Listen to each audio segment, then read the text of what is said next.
Hello guys, welcome to mindset matters YouTube channel. ಎಲ್ಲರ ಅಚ್ಚುಮೆಚ್ಚಿನ reality show Bigg boss.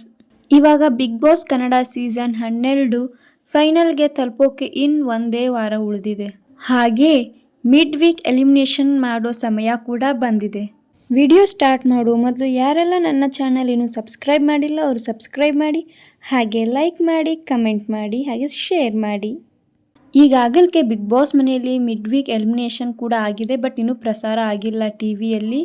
ಯಾರು mid weak ಎಲಿಮಿನೇಷನ್ನಲ್ಲಿ eliminate ಆಗಿದ್ದಾರೆ ಅಂತ ನಿಮಗೆ ಗೊತ್ತಿಲ್ಲ ಅಂದರೆ ಈಗ ಈ ಪೂರ್ತಿ ವಿಡಿಯೋನ ನೋಡಿ ನಿಮಗೆ ಗೊತ್ತಾಗುತ್ತೆ. ಬಿಗ್ ಬಾಸ್ ಮನೆಯಲ್ಲಿ ಗುರುವಾರ ರಾತ್ರಿ ಮಿಡ್ ವೀಕ್ ಎಲಿಮಿನೇಷನ್ ಆಗುತ್ತೆ. ಧನುಷ್ ಅವರು ಡೈರೆಕ್ಟ್ ಫಿನಾಲೆಗೆ ಹೋಗಿದ್ದಾರೆ ಲಾಸ್ಟ್ ಕ್ಯಾಪ್ಟನ್ ಆಗಿ. ನಿಮಗೆಲ್ಲ ಕುತೂಹಲ ಇರುತ್ತೆ, ಧ್ರುವಂತ್ ಹೋಗ್ತಾರಾ ಅಥವಾ ರಾಶಿಕಾ ಹೋಗ್ತಾರಾ ಅಥವಾ ಕಾವ್ಯ ಹೋಗ್ತಾರಾ ಅಂತ.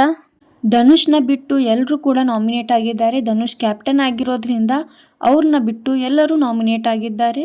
ಮಿಡ್ ವೀಕ್ ಎಲಿಮಿನೇಷನಲ್ಲಿ ಒಬ್ಬರು ಎಲಿಮಿನೇಟ್ ಆಗ್ತಾರೆ, ಹಾಗೆ ವೀಕೆಂಡ್ನಲ್ಲಿ ಒಬ್ಬರು ಎಲಿಮಿನೇಟ್ ಆಗ್ತಾರೆ, ಆಮೇಲೆ ಡೈರೆಕ್ಟ್ ಫಿನಾಲೆ.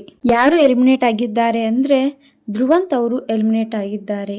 ಆ್ಯಂಡ್ ವೀಕೆಂಡ್ನಲ್ಲಿ ರಾಶಿಕಾ ಅವರು ಕೂಡ ಎಲಿಮಿನೇಟ್ ಆಗ್ತಾರೆ ಅಂತ ಸುದ್ದಿ ಬಂದಿದೆ. ಮಿಡ್ ವೀಕ್ನಲ್ಲಿ ಧ್ರುವಂತ್ ಅವರು ಎಲಿಮಿನೇಟ್ ಆಗಿರೋದು ಫೇರಾ ಅಥವಾ ಅನ್ಫೇರಾ ನಿಮ್ಮ ಪ್ರಕಾರ ಅಂತ ಕಮೆಂಟ್ ಮಾಡಿ. ನಿಮ್ಮ ಪ್ರಕಾರ ಯಾರು ಎಲಿಮಿನೇಟ್ ಆಗಬೇಕಾಗಿತ್ತು ಅನ್ನೋದು ಕೂಡ ಕಮೆಂಟ್ ಮಾಡಿ. ನೋಡೋಣ ಯಾರಿಗೆ ಜಾಸ್ತಿ ವೋಟ್ ಬಂದಿದೆ ಅಂತ.